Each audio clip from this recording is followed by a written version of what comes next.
नमस्कार साथियों, आज हम हमारे भारतीय संविधान से रिलेटेड कुछ सामान्य ज्ञान के प्रश्न आज की इस वीडियो में देखेंगे। तो देखिए, पहला प्रश्न है हमारा, भारत की संविधान सभा गठित करने का आधार क्या है। ऑप्शन है भारतीय राष्ट्रीय कांग्रेस का प्रस्ताव, कैबिनेट मिशन प्लान 1946, भारतीय स्वतंत्रता अधिनियम 1947 और भारतीय डोमिनियंस के प्रांतीय राज्य विधानमंडल के प्रस्ताव। तो देखिए यहाँ पे कैबिनेट मिशन प्लान 1946 जो कि करेक्ट आंसर है, यानी कि जो भारत की जो संविधान सभा है जो वो कैबिनेट मिशन के तहत स्थापित हुई थी। तो यहाँ पे जो करेक्ट आंसर है कैबिनेट मिशन 1946। दूसरा प्रश्न है हमारा, भारत की संविधान सभा का प्रथम अधिवेशन कब हुआ था। तो देखिए, हमारी जो संविधान सभा है उसका जो प्रथम अधिवेशन जो हुआ था वो हुआ था 9 दिसंबर 1946 को। तो यानी कि जो ऑप्शन जो ए है वो आपका करेक्ट आंसर है इस प्रश्न का। तो यानी कि ऑप्शन ए आपका करेक्ट हुआ। अगला क्वेश्चन है हमारे, क्वेश्चन नंबर 3 है, वो है भारतीय संविधान सभा के स्थायी अध्यक्ष कौन थे। तो देखिए, हमारी जो संविधान सभा है उसके स्थायी अध्यक्ष जो थे वो थे डॉक्टर राजेंद्र प्रसाद, यानी कि जो ऑप्शन जो ए है वो करेक्ट आंसर। तो साथियों, कई बार क्वेश्चन आ जाता है कि जो संविधान सभा के अस्थायी अध्यक्ष, यानी जो पहली जो बैठक हुई थी उस दिन जो अस्थायी अध्यक्ष के रूप में डॉक्टर सच्चिदानंद सिन्हा जी थे, लेकिन आपसे पूछा गया है यहाँ पे स्थायी अध्यक्ष। तो स्थायी अध्यक्ष कौन थे? राजेंद्र प्रसाद जी थे। ओके, तो कई बार क्वेश्चन अस्थायी अध्यक्ष जब पूछे तो आपको बताना है सच्चिदानंद सिन्हा जी। ओके, और अगर स्थायी अध्यक्ष की बात करें तो डॉक्टर राजेंद्र प्रसाद। ओके, चौथा क्वेश्चन है हमारा, संविधान निर्माण के लिए प्रारूप समिति यानी कि ड्राफ्टिंग जो कमेटी है इसके अध्यक्ष कौन थे। तो देखिए, वल्लभ भाई पटेल, जवाहरलाल नेहरू, जॉन मथाई, तो डॉक्टर भीमराव अंबेडकर। तो डॉक्टर बी आर अंबेडकर जो है संविधान जो सभा है उसकी जो गठित जो है प्रारूप समिति के अध्यक्ष थे। भारतीय संविधान के किस भाग को उसकी आत्मा कहा जाता है। तो देखिए, भारतीय संविधान की जो है प्रस्तावना जो है इसको आत्मा कहा जाता है। तो प्रस्तावना यानी कि जो हमारी जो प्रस्तावना है प्रीमेबल, उसको भारतीय संविधान की आत्मा कहा गया। कई बार क्वेश्चन आ जाता है कि डॉक्टर अंबेडकर ने संविधान के किस पार्ट को संविधान की हृदय और आत्मा कहा था। तो आपको बताना है, उस समय आपको बताना है जो संवैधानिक उपचारों के जो अधिकार है उसको कहा था उन्होंने। अगला हमारा छठवां क्वेश्चन है, ये रहा आप सभी के लिए, भारत एक है। तो भारत क्या है? धर्मनिरपेक्ष राष्ट्र। क्या है? धर्मनिरपेक्ष, यानी कि जो है भारत यानी कि देश का कोई धर्म नहीं है। ओके, विश्व का सबसे बड़ा लिखित और सर्वाधिक व्यापक संविधान किस देश का है? ब्रिटेन, भारत, कनाडा और दक्षिण अफ्रीका। तो देखिए, विश्व का सबसे बड़ा लिखित और सर्वाधिक जो व्यापक जो संविधान है वो भारत का है। तो यानी कि जो ऑप्शन बी है वो करेक्ट आंसर। अगला है, भारतीय संविधान की कौन सी विशेष व्यवस्था इंग्लैंड से ली गई है। तो देखिए, संसदीय शासन प्रणाली इंग्लैंड यानी कि ब्रिटेन से ली गई है, संघीय शासन प्रणाली कनाडा से ली गई है, मूल अधिकार अमेरिका से लिए गए हैं और सर्वोच्च न्यायपालिका जो है ये भी अमेरिका से लिया गया। तो संसदीय शासन प्रणाली जो कि इंग्लैंड से ली गई है। तो आपका जो ऑप्शन ए है वह करेक्ट आंसर है। नेक्स्ट क्वेश्चन है, नौवां क्वेश्चन आप सभी के लिए, भारतीय संविधान का कौन सा लक्षण आयरिश यानी कि आयरलैंड संविधान से लिया गया। तो देखिए, यहाँ पे नीति निर्देशक तत्व जो है जो कि हमारे संविधान के भाग 4 के अंदर उल्लेखित है, संविधान के भाग 4 के अंदर आयरिश संविधान से हमारे नीति निर्देशक तत्व लिए गए हैं। तो ऑप्शन जो ए है वही करेक्ट आंसर। मौलिक कर्तव्य की बात करें तो ये यूएसएसआर से लिए गए यानी कि रूस से लिए गए हैं। ओके, अगला है 10वां क्वेश्चन, भारत की संघीय व्यवस्थापिका किस देश की संघीय व्यवस्था से अधिक समानता रखती है। तो देखिए, संघीय जो व्यवस्थापिका है वो कनाडा से ली गई है। ऑप्शन बी हमारा करेक्ट आंसर है। अगला है 11वां क्वेश्चन, भारतीय संविधान में समवर्ती सूची। तो देखिए, समवर्ती जो सूची है यानी कि ऐसी सूची जिस पर केंद्र और राज्य दोनों ही कानून बना सकती है, यह जो ली गई है ऑस्ट्रेलिया से ली गई। तो समवर्ती सूची कहाँ से ली गई? ऑस्ट्रेलिया। कनाडा से क्या लिया गया? संघीय शासन प्रणाली यूएसए यानी कि अमेरिका से क्या लिया गया? सर्वोच्च न्यायालय। ओके, और ग्रेट ब्रिटेन से संसदीय शासन प्रणाली ली गई। तो ऑस्ट्रेलिया समवर्ती सूची। 12वां क्वेश्चन देखिए, बहुत ही इंपॉर्टेंट क्वेश्चन है, भारतीय संविधान के अंतर्गत संघ और राज्यों के बीच शक्तियों का विभाजन। तो देखिए, संघ और राज्यों के बीच जो संघीय शासन प्रणाली यानी शक्ति का जो विभाजन है ये किसकी प्रेरणा पर? तो ये ली गया है कनाडा से संघीय शासन प्रणाली। ओके, अगला है, भारत में सरकार की संसदीय शासन प्रणाली कहाँ से ली गई है। तो संसदीय शासन प्रणाली ब्रिटेन से ली गई है। ये आपको पहले ही बता चुका हूँ मैं। 14वां क्वेश्चन है, भारत में संविधान निर्माताओं ने न्यायिक पुनर्विलोकन यानी कि रिव्यू जुडिशियल्स जो है ये कहाँ से लिया गया है? तो ये अमेरिका से लिया गया है, रिव्यू जुडिशियल यानी कि न्यायिक पुनर्विलोकन। ओके। कानून के समान संरक्षण वाक्य कहाँ से लिया गया है? तो कानून के समान जो है, कानून के समान संरक्षण जो है अमेरिका, ब्रिटेन, कनाडा और ऑस्ट्रेलिया, तो ये जो है ये अमेरिका से लिया गया है, यानी कि जो ऑप्शन जो ए है वो आपका करेक्ट आंसर है। 16वां क्वेश्चन ये सब रहा, भारतीय संविधान में आपात प्रबंधन संबंधी उपबंध भारत शासन अधिनियम 1935 के संविधान से लिया गया है। तो देखिए दक्षिण अफ्रीका से क्या लिया गया है? दक्षिण अफ्रीका से लिया गया संविधान में संशोधन, जर्मनी के वीमर संविधान से आपात प्रबंधन लिया गया है, और कनाडा से संघीय शासन प्रणाली, और रूस से मूल कर्तव्य लिए गए। तो आपका जो ऑप्शन है जर्मनी के वीमर संविधान से क्या लिया गया है? इमरजेंसी, यानी कि राष्ट्रपति जो है इमरजेंसी लगाते हैं ना राज्य के अंदर और राष्ट्र के अंदर, और वित्तीय आपातकाल यानी कि 352, 356 और 360 इन तीनों आर्टिकल का यूज करते हैं, तो वो जर्मनी से लिए गए हैं। अगला है, भारतीय संविधान में संघवाद संघीय शासन प्रणाली जो है ये कहाँ से ली गई? तो देखिए संघवाद की जो अवधारणा है वो कनाडा से ली गई है। और 18वां प्रश्न, भारतीय संविधान में मूल कर्तव्य को शामिल करने का विचार किस देश के संविधान से? तो देखिए मौलिक जो कर्तव्य है वो लिए गए हैं यूएसएसआर से, यानी कि जो यूएसएसआर है जो है पूर्व सोवियत संघ से, इससे लिए गए हैं। आयरलैंड से नीति निर्देशक तत्व लिए गए हैं, फ्रांस से गणतंत्र शब्द लिया गया है, अमेरिका से हमारे मौलिक अधिकार लिए गए हैं। तो यहाँ पे मैं आपके साथ ऑप्शन के साथ साथ एक एक पॉइंट्स को भी नोट करवा रहा हूँ, तो आप ध्यान से सुनिए। अगला प्रश्न है 19वां प्रश्न, भारतीय संविधान में कितनी अनुसूचियां हैं? तो देखिए वर्तमान में भारतीय संविधान के अंदर 12 अनुसूचियां हैं। अगर पूछा जाए कि मूल संविधान के अंदर कितनी अनुसूचियां थी, तब 8 थी। अब जो है बाद में क्या हुआ, और भी संविधान के अंदर अनुसूचियां जोड़ी गई, 9वीं अनुसूची जोड़ी गई, भूमि सुधार से 10वीं अनुसूची दल बदल से जोड़ी गई, 11वीं अनुसूची जोड़ी गई पंचायती राज से, और 12वीं अनुसूची पंचायती राज के बाद जो है शहरी निकाय यानी कि नगर पालिका से संबंधित जोड़ी गई हैं। तो इस तरह से वर्तमान में टोटल जो है 12 अनुसूचियां हैं। जब हमारा संविधान बना था उस समय 8 ही अनुसूचियां थी। ओके, बाद में 4 और जोड़ी गई, तो 8 + 4 यानी कि अब कितनी है? अब टोटल जो अनुसूचियां वो है 12। ओके, नेक्स्ट जो है संविधान की दूसरी अनुसूची जो है उसका संबंध किससे है? तो देखिए भाषा से, राज्यसभा में प्रतिनिधित्व से, शपथ ग्रहण से, पदाधिकारियों के वेतन से। तो यहाँ पदाधिकारी जो है उनके वेतन से संबंधित हैं, यानी कि जो पदाधिकारी जो होते हैं उनके वेतन से संबंधित दूसरी अनुसूची के अंदर संदर्भित है। भारतीय संविधान के किस अनुच्छेद में नागरिकता संबंधी प्रावधान किए गए? तो देखिए 1 से 4 के अंदर जो हमारे राज्य संघ राज्य को परिभाषित किया गया है, और 5 से 11 के अंदर नागरिकता संबंधी प्रावधान है, यानी कि आर्टिकल 5 से लेकर 11 के अंदर हमारी जो सिटीजनशिप जो है उसकी बात की गई है, यानी कि नागरिकता की बात की गई है। और 12 से 35 के अंदर हमारे मौलिक अधिकार हैं, और 36 से 51 के अंदर नीति निर्देशक तत्व जो यानी कि डीपीएसपी का प्रावधान है। अगला है 22वां प्रश्न, देखिए भारतीय संविधान निम्नलिखित में से कौन सी नागरिकता प्रदान करता है? तो भारत के अंदर एकल नागरिकता है, यानी कि भारत की जो नागरिक हैं वो किसी भी राज्य से बिलोंग करते हो, यानी कि किसी भी राज्य के हो, चाहे राजस्थान के हो, लेकिन वो भारतीय ही कहलाएंगे। तो यानी कि जो ऑप्शन जो ए है वह आपका करेक्ट आंसर। अगला प्रश्न है हमारा 23वां, किस आर्टिकल के तहत संसद को नागरिकता के संबंध में कानून बनाने का अधिकार प्रदान है? तो देखिए हमारे जो 5 से लेकर 11 तक इस आर्टिकल के अंदर नागरिकता का प्रावधान है।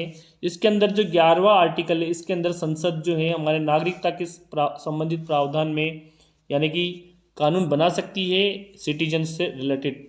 अगला है, भारतीय नागरिकता प्राप्त नहीं की जा सकती, जन्म द्वारा प्राप्त कर सकते हैं, देशीकरण द्वारा भी प्राप्त कर सकते हैं, भूभाग में सम्मिलन, और यानी कोई भी भूभाग हमारे देश में सम्मिलित हो जाता तब भी प्राप्त कर सकते हैं, लेकिन भारतीय बैंक में धन जमा करके कोई भी नागरिकता हासिल नहीं कर सकता। तो यानी कि जो ऑप्शन जो डी है वो आपका करेक्ट आंसर।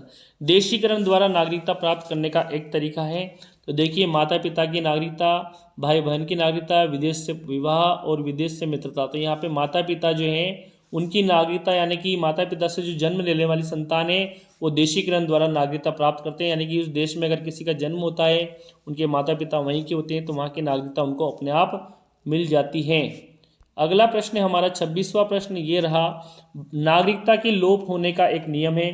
परिवार के बिछड़ जाने पर, देशद्रोह का अपराध सिद्ध होने पर, भ्रमण के लिए विदेश जाने पर, शिक्षा के लिए विदेश। तो देखिए देशद्रोह का जो अपराध सिद्ध हो जाता है तो नागरिकता विलोपित हो सकती है।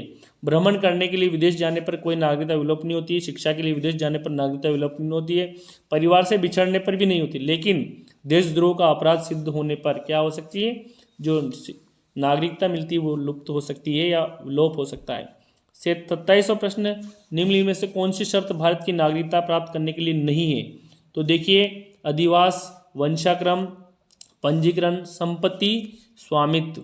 तो देखिए यहाँ पे किसके लिए नागरिकता का जो है प्राप्त करने के लिए नहीं है? संपत्ति, स्वामित्व ये इसके लिए ज़रूरी नहीं है। वंशाक्रम तो यानी कि जो हमारे जो वंश बाय वंश, अधिवास, पंजीकरण यानी कि रजिस्ट्रेशन और अधिवास। तो यहाँ पे संपत्ति स्वामित्व जो है इसके लिए अधिवास। तो यहाँ पे अधिवास यानी कि भारत की नागरिकता करने के लिए संपत्ति स्वामित्व यानी कि कोई भी संपत्ति के स्वामी देश की संपत्ति के अंदर यानी कि स्वामी होने से उनको नागरिकता प्राप्त नहीं होगी। भारतीय संविधान द्वारा नागरिकों को प्रदत्त मौलिक यानी कि मूल अधिकार की संख्या है। तो देखिए जो मौलिक जो अधिकार जो है हमारे उनकी बात करें तो वर्तमान में हमारे 6 मौलिक अधिकार है। समानता का, स्वतंत्रता का है हमारे 14 से 18 के अंदर समानता है, 19 से 22 के अंदर जो है हमारे स्वतंत्रता के अधिकार हैं, 23-24 के अंदर शोषण के विरुद्ध हैं और 25 से 28 के बीच में शिक्षा और संस्कृति के हैं। धार्मिक स्वतंत्रता के अधिकार हैं और शिक्षा और संस्कृति के अधिकार जो है हमारे 29-30 के अंदर आते हैं और 32 के अंदर हमारा संवैधानिक उपचारों का अधिकार जो है। कुल मिला के जो है अभी वर्तमान में 6 अधिकार हैं। एक जो हमारा जो मौलिक अधिकार था संपत्ति का अधिकार, जिसको 44वें संविधान संशोधन 1978 के तहत हटा दिया गया और आर्टिकल 300 में जोड़ा गया है। अगला प्रश्न है हमारा, वर्तमान में कौन सा मौलिक अधिकार नागरिकों को प्राप्त नहीं है? अभी मैंने रिसेंटली बताया संपत्ति का अधिकार जिसको हटा दिया गया है। 44वां संविधान संशोधन जो अमेंडमेंट एक्ट 1978 द्वारा संपत्ति का जो अधिकार इसको हटा दिया गया है। अब जो ये कानूनी अधिकार है केवल यानी कि आर्टिकल 300 में इसको जोड़ दिया गया है। अब जो ये है कानूनी अधिकार है यानी कि विधिक अधिकार है संपत्ति का अधिकार। ठीक है, नेक्स्ट है संपत्ति का जो अधिकार है मौलिक अधिकार संविधान के किस संशोधन द्वारा हटाया गया? तो अभी मैंने रिसेंटली बताई दी आपको 44वें संविधान संशोधन द्वारा। इनमें से सबसे महत्वपूर्ण अधिकार है देखिए समानता का अधिकार भी है, स्वतंत्रता का है, शोषण के विरुद्ध, संवैधानिक उपचार। तो सबसे महत्वपूर्ण अधिकार है संवैधानिक उपचार का अधिकार, क्योंकि इसके तहत 5 प्रकार की जो रीट है वो जारी होती हैं। यानी कि अगर हमारे किसी भी अधिकार का हनन होता है तो संवैधानिक उपचारों के अधिकार के तहत इसका ट्रीटमेंट होता है। 5 प्रकार की रीट इसके तहत जारी की जाती थी, इसलिए इसको सबसे महत्वपूर्ण अधिकार कहा गया है और डॉक्टर अंबेडकर ने इसको संविधान की हृदय और आत्मा कहा था। अगला है समानता के अधिकारों का संविधान के किस आर्टिकल के अंदर उल्लेख है? तो 14 से 18 के अंदर समानता है, 19 के 22 के अंदर स्वतंत्रता है, 23-24 में शोषण के विरुद्ध अधिकार और धार्मिक स्वतंत्रता है 25 से 28। ये भी याद रखना आपको। अगला है संविधान में अनुच्छेद 19 द्वारा नागरिकों को निम्नलिखित में कौन सी स्वतंत्रता दी गई? विचार अभिव्यक्ति की स्वतंत्रता बिल्कुल दी गई है, अस्त्र शस्त्र रहित ये भी दी गई। और तो देखिए हमारा जो 33वां प्रश्न है संविधान में अनुच्छेद 19 द्वारा नागरिकों को निम्नलिखित में से कौन सी स्वतंत्रता प्रदान की गई? तो देखिए विचार अभिव्यक्ति स्वतंत्रता ये भी दी गई है, अस्त्र शस्त्र रहित शांतिपूर्वक सम्मेलन करने की स्वतंत्रता ये भी दी गई है और समुदाय और संघ निर्माण की स्वतंत्रता ये भी दी गई है। यानी कि उपरोक्त सभी जो स्वतंत्रता है ये हमारे कॉन्स्टिट्यूशन के अंदर नागरिकों को दी गई। यानी कि जो ऑप्शन जो डी है वो आपका यहाँ पे करेक्ट आंसर है। नेक्स्ट क्वेश्चन है संस्कृति और शिक्षा संबंधी स्वतंत्रता भारतीय संविधान में दी गई है। तो हमारी शिक्षा और संस्कृति की बात की जाए तो ये है हमारे आर्टिकल 29 और 30 के अंदर। यानी कि जो डी है इसमें अल्पसंख्यकों की शिक्षा संस्कृति उनकी संस्कृति को बचाव के लिए यहाँ पे 29-30 के अंदर दिया गया है। जबकि 25 से 28 के बीच में धार्मिक स्वतंत्रता यानी कि धार्मिक स्वतंत्रता का अधिकार है, यानी कि किसी भी धर्म को अडॉप्ट करने से रिलेटेड है। नेक्स्ट जो है हमारा 35वां क्वेश्चन वो रहा आपकी स्क्रीन पर। देखिए भारतीय संविधान में नीति निर्देशक तत्व जो है यानी कि डीपीएसपी की प्रेरणा कहाँ से ली गई? तो देखिए डायरेक्टिव और प्रिंसिपल ऑफ स्टेट पॉलिसी जो है ये जो लिए गए हैं ये कहाँ से लिए गए हैं? तो ये आयरलैंड से लिए गए। यानी कि भाग 4 के अंदर जो आपके डीपीएसपी है आर्टिकल 36 से 51 के अंदर वो लिए गए हैं आयरलैंड से। ऑस्ट्रेलिया से क्या ली गई है? समवर्ती सूची। अमेरिका से हमारे मौलिक अधिकार लिए गए, फ्रांस से गणतंत्र लिया गया। तो ये याद रखना है।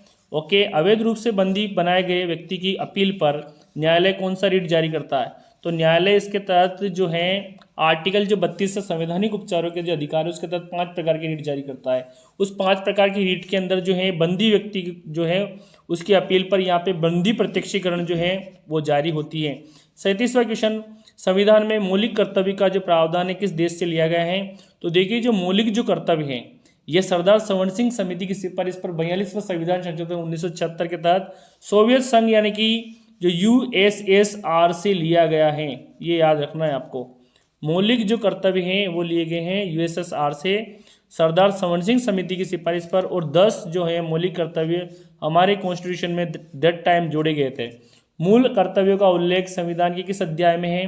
तो देखिए जो मूल कर्तव्य जो है हमारे भाग 4 क के अंदर है, यानी कि 51 क के अंदर हमारे मूल कर्तव्य हैं। ओके, और वर्तमान में हमारे 11 मौलिक कर्तव्य हैं। अगला क्वेश्चन है, भारतीय संविधान में मूल कर्तव्य जोड़े गए थे, तो ये 42वां संविधान संशोधन 1976 के तहत हमारे कॉन्स्टिट्यूशन में जोड़े गए थे। नेक्स्ट 40वां क्वेश्चन है, नीति निर्देशक तत्व का उल्लेख कहाँ किया गया है? तो नीति निर्देशक यानी डायरेक्टिव और प्रिंसिपल जो स्टेट पॉलिसी है संविधान के भाग 4 के अंदर अनुच्छेद 36 से 51 के अंदर किया गया है। अगला है, नीति निर्देशक तत्व के अनुसार निःशुल्क जो शिक्षा है इसकी ये व्यवस्था की गई है। तो देखिए आर्टिकल 45 के तहत जो निःशुल्क शिक्षा है 6 से 14 वर्ष तक के जो बच्चे हैं इनके लिए की गई है निःशुल्क आरटीई यानी कि राइट टू एजुकेशन, आर्टिकल 45 के तहत। नेक्स्ट है, भारतीय संविधान के किस अनुच्छेद में कहा गया है कि भारत अंतर्राष्ट्रीय क्षेत्र में शांति और सुरक्षा में वृद्धि करेगा? तो आर्टिकल जो 51 है यानी कि डीपीएसपी के अंदर ही 36 से 51 के अंदर प्रावधान है। 51वां जो आखिरी जो आर्टिकल है उसके अंदर लिखा गया है कि भारत जो है अंतर्राष्ट्रीय शांति और सुरक्षा का प्रयास करेगा। ओके, अगला, सरकार के संसदीय रूप से को कहते हैं अध्यक्ष शासन, सीमित राजतंत्र, मंत्रिमंडलीय या उत्तरदायी सरकार के नाम से जो भी। तो देखिए ऑप्शन जो सी है यानी कि मंत्रिमंडलीय या उत्तरदायी सरकार, इसी है संसदीय शासन प्रणाली कहते हैं। 44वां क्वेश्चन है, निम्न में से कौन सी सरकार सामूहिक उत्तरदायी के लिए सिद्धांत पर कार्य करती है? तो जो संसदीय शासन प्रणाली है वो इस पर कार्य करती है, यानी कि जो ऑप्शन जो बी है वह आपका करेक्ट आंसर। सामान्यतः संघीय शासन में किस प्रकार की न्यायपालिका होती है? तो इसमें एकल न्यायपालिका होती है। ओके, अगला है, भारत में यानी कि संघ की तरह कार्य करती है, और भारत में कार्यपालिका का अध्यक्ष कौन होता है? तो कार्यपालिका का अध्यक्ष होता है राष्ट्रपति यानी कि प्रेसिडेंट ऑफ इंडिया। 47वां क्वेश्चन ये रहा, भारतीय संविधान के अनुसार देश का प्रथम नागरिक कौन होता है? तो भारत देश का प्रथम नागरिक है राष्ट्रपति।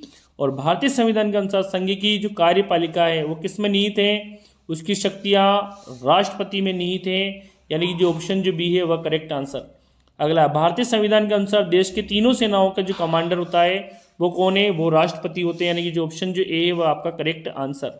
50वां प्रश्न, भारत के राष्ट्रपति के लिए आवश्यक योग्यता नहीं है, वह भारत का नागरिक हो जरूरी है, वह 35 वर्ष से अधिक आयु ये भी जरूरी है, उसमें लोकसभा के सदस्य के लिए निर्धारित सभी योग्यताएं हो ये भी जरूरी है, वह संसद के किसी सदन का सदस्य हो ये जरूरी नहीं है। तो जो ऑप्शन जो डी है वह आपका करेक्ट आंसर। 51वां प्रश्न, राष्ट्रपति पद के चुनाव संबंधी विवाद को किससे निर्देशित किया जाता है? तो ये जो है उच्चतम न्यायालय यानी कि सर्वोच्च जो न्यायालय है इसको निपटाते हैं। और राष्ट्रपति पद के निर्वाचन हेतु कौन सी पद्धति?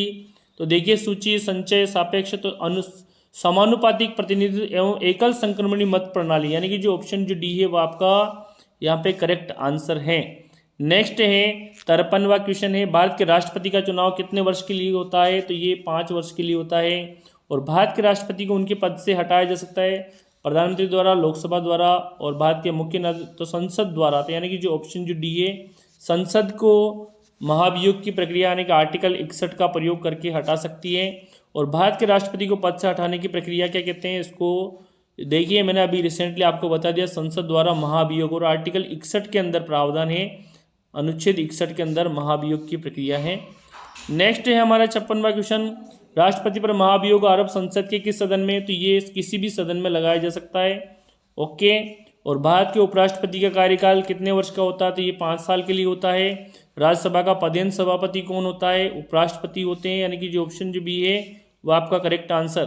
59वां प्रश्न है, संघीय मंत्रिपरिषद उत्तरदायी है, तो मंत्रिपरिषद किसके प्रति उत्तरदायी है? ये हमेशा लोकसभा के प्रति उत्तरदायी है, क्योंकि लोकसभा में बहुमत होती है, उन्हीं की सरकार होती है। प्रधानमंत्री की नियुक्ति कौन करते हैं? तो आर्टिकल जो 75 जो है इसके तहत प्रधानमंत्री की जो नियुक्ति है वो की जाती है राष्ट्रपति महोदय के द्वारा, तो राष्ट्रपति करते हैं। अगला, केंद्रीय कार्यपालिका की वास्तविक जो शक्तियां हैं वो किसके हाथ में है? तो देखिए जो वास्तविक जो शक्तियां होती है वो होती है प्रधानमंत्री के हाथ में, ओके, जबकि कार्यकारी जो शक्तियां हैं वो होती है राष्ट्रपति के हाथ में, ओके। भारत के प्रथम उप प्रधानमंत्री कौन थे? सरदार वल्लभ भाई पटेल थे, पहली सरकार में, पहले फर्स्ट सरकार, और इस समय सरदार वल्लभ भाई पटेल उप प्रधानमंत्री थे प्रथम। नेक्स्ट है, भारत की संघीय व्यवस्थापिका को किस नाम से जाना जाता है? तो हमारी जो संघीय जो व्यवस्थापिका है, लोकसभा, राज्यसभा, विधानसभा, इसको संसद के नाम से जाना जाता है, और संसद में लोकसभा, राज्यसभा और राष्ट्रपति तीनों आते हैं, ओके।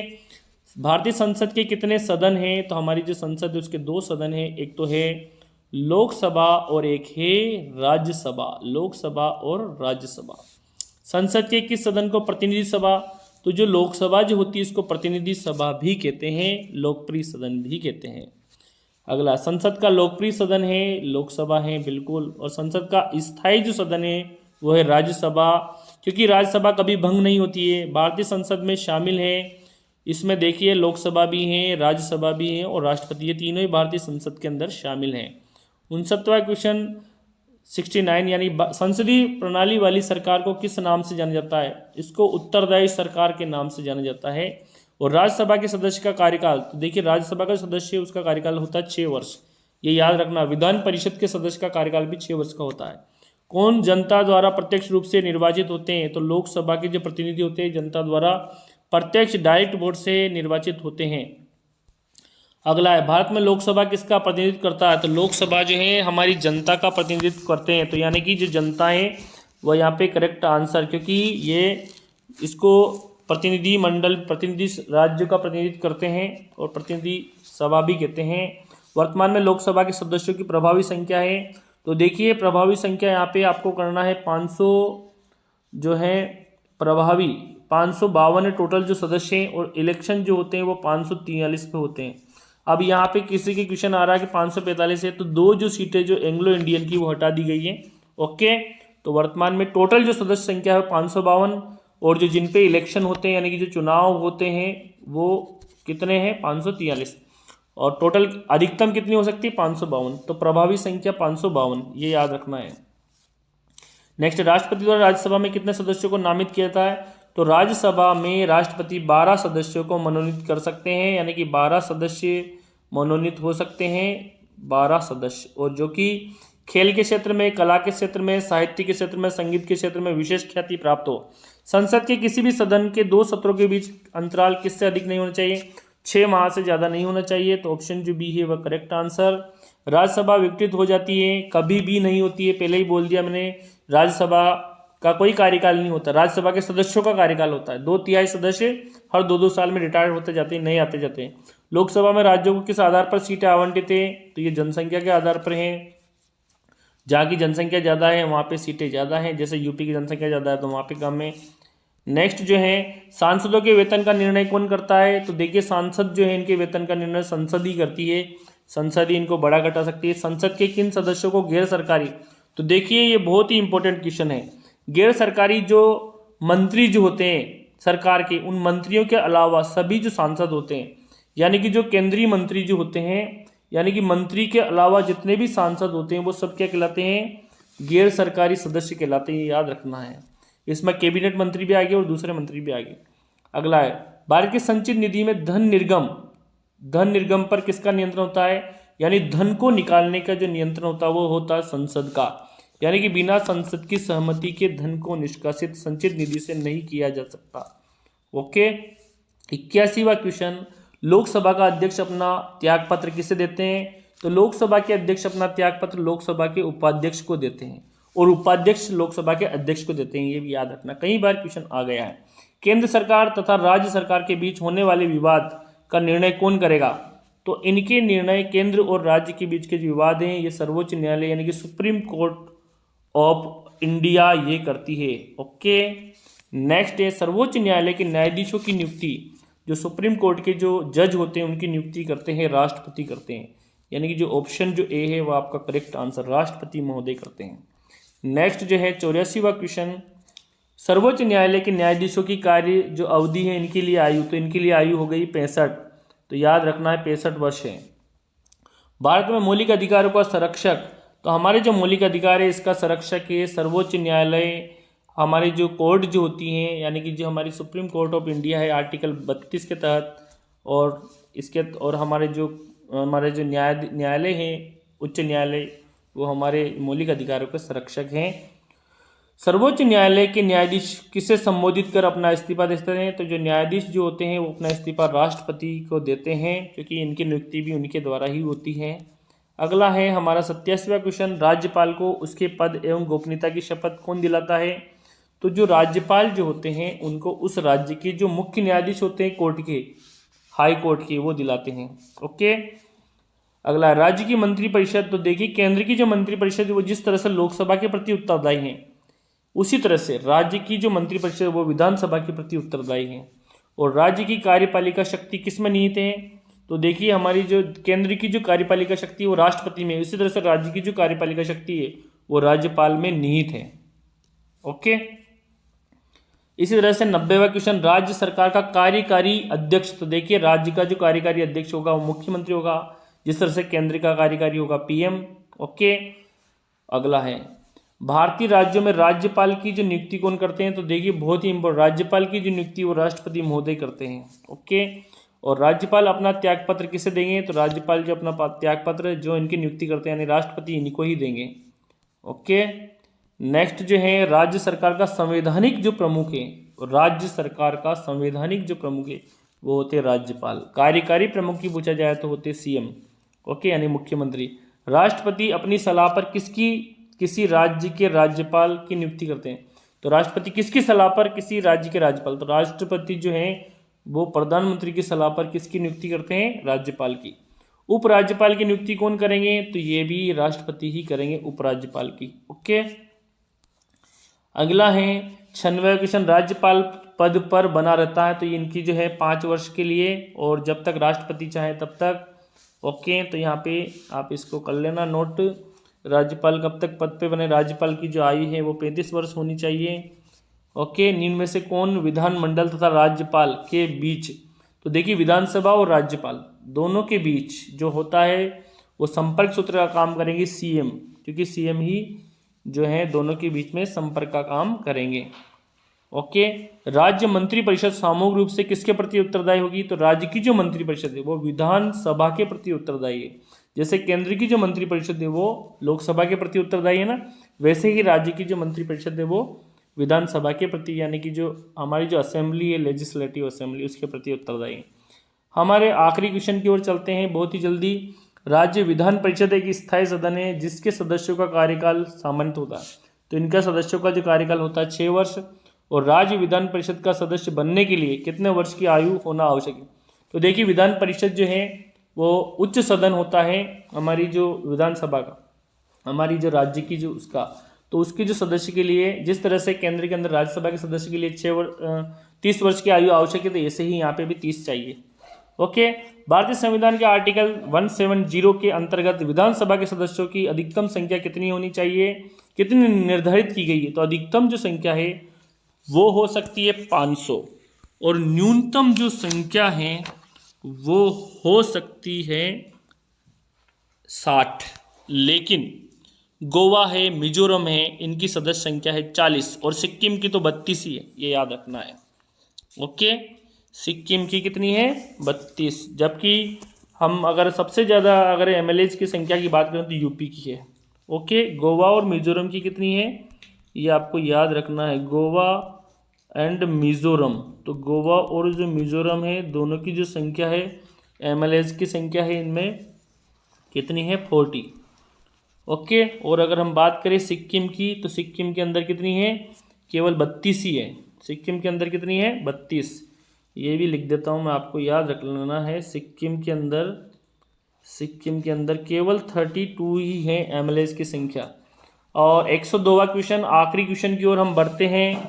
राज्य विधानसभा का सदस्य बनने के लिए कितनी आयु निर्धारित की गई है, तो 25 वर्ष राज्य विधानसभा के सदस्य के लिए।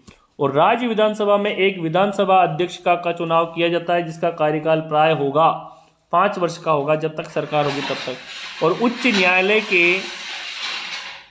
न्यायालय के मुख्य न्यायाधीश तथा अन्य न्यायाधीशों की नियुक्ति कौन करते हैं? तो राष्ट्रपति करते हैं। ओके, यानी कि जो हाई कोर्ट के जो जज हैं, चीफ जस्टिस और जज की नियुक्ति यही करते हैं, कौन? President of India. ओके, तो आई होप जो क्वेश्चन है आप सभी के लिए बहुत ही इंपॉर्टेंट है फॉर द एग्जाम्स। तो इसको वीडियो को लाइक करें, शेयर करें और अन्य दोस्तों तक ज़्यादा से ज़्यादा पहुँचाएं, ताकि सभी को अच्छे से लाभ मिले। मिलते हैं आगे नेक्स्ट क्लास में, तब तक के लिए जय हिंद, वंदे मातरम।